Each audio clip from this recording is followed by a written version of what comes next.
Doctor साहेब हमरा के जगन्नाथ बाबू को देले बिया बुखारे नहीं के छूटा।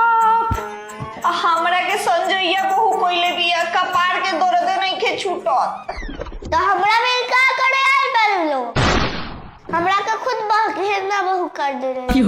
हम जाके ओझा से झड़वा लूं। तुम लोग जा ओझा से झड़वावा लोग। डॉक्टर भी का करे आल बारू लोग। हम कने ओझा हई। तो दमाद नु हमरा से बर्तन धोए खातिर झगड़ा करत रहो। हैं? तंदे तो दमाद जी के फोन। प्रणाम मम्मी जी। खुश रही का जी रोना बेटिया के बर्तन मजवात मुआ देम का। हम इनका बर्तन मजले थोड़ा जागरक करतानी की माजोस हम अपना जागरक करतानी। दिन में 5-5 थोरिया काटरी ढेर लगाई तरी हमरा मजे के पड़ता। पहले का जमाना। बाबूनी तू ससुरा जाता रू भले तहर माई गरीबे बाड़ी लेकिन तहरा लकान में के बनवले बनी।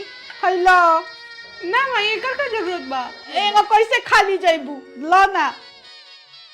ठीक बा माई जाता नहीं। अब का जमाना। अरे माई रे माई हम जाता नहीं ससुरा। ठीक बा बेटा जा जा। माई हम जाता नहीं। जा ना बेटा जा पहुंचिया तो फोन कर दी है कि ठीक से पहुंच गई। गहना दे दे। गहना गहना ना जे गहना देता नहीं इतना सोना महंगा भइल बा इनका गहना चाहिए। हेला 500 रुपया मिठाई किन ली हो। अरे खाना दो हम तरह के मुंह में खियाओ निकाल खाना। अच्छा मुंह में जिलेबी खियावल जाता। अभी माई से बोला था माई तोर बेटा नु तर हाथ से गई का भइल हो। मेहरी के गुलाम भइल बा मुंह में जिलेबी खियावता। मम्मी जी हेली जलेबी खाई। मने अपने खा के छोड़न छानन लेके आओ तारू। अल्लाह सन तो सब घोर के पी गइल बड़ी मरद के हाथे जिलेबी खाता रू। हाँ तो गोर से खाएम का।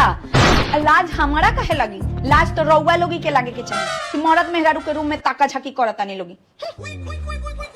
ई तो बड़ा मुंह जोड़ बिया रे जाय दे बबनी अब से मत झकी है रूम में। माई हमरा के हमर सास घर से निकाल देली।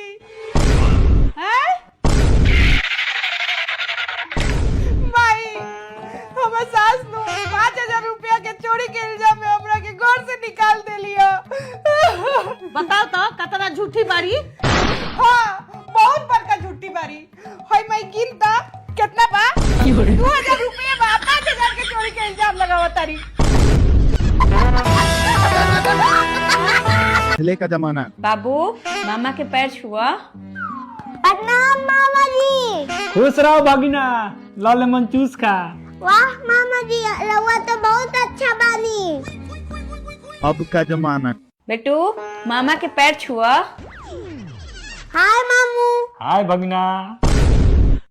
मामा जी रउआ भी मोबाइल बा। हाँ बाबे। ओमे इंटरनेट बा। हाँ नेटो बा। दी हम गेम खेलेंगे। हाँ बच्चा के गेम ना खेले के जा पढ़ाई लिखे पे ध्यान दो। बड़ा फालतू आदमी बनी।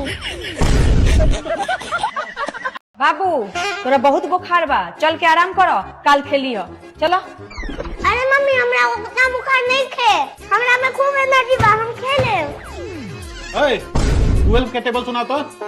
12 under 12 12 to the 24 12 to पापा इनो के आटे में दर्द होता। अच्छा अंगुली दुखा देता है। जल्दी बताओ ना बताओ 12 3 क्या हुई। 12 3 जो पेट दर्द होता पापा। 12 3 का हुई। ए पापा लगता कि थोड़ा थोड़ा बुखार बा। अच्छा तो चेक करी ना। तारा खेले के बेरिया बुखार ना रहेला जैसा ही पढ़े बैठबा वैसे दुनिया के तरह सारा बीमारी धली। अब हमरा बेटा के बियाह हो गए हम बहुत खुश बानी। हमरा पतोहो निमन मिल गईली। ए कनिया अब सारा घर नु तोहरे संभारे के बा संभार लेबू नु। मम्मी जी हम बहुत सौभाग्यशाली बनी कि रउआ हमरा के काबिल समझनी। हम सारा घर संभाल लें। हाँ हम यही से तो काम वाली के हटा देनी हो। अब से झाड़ू पोछा चौका बर्तन तो हरे करे के बा।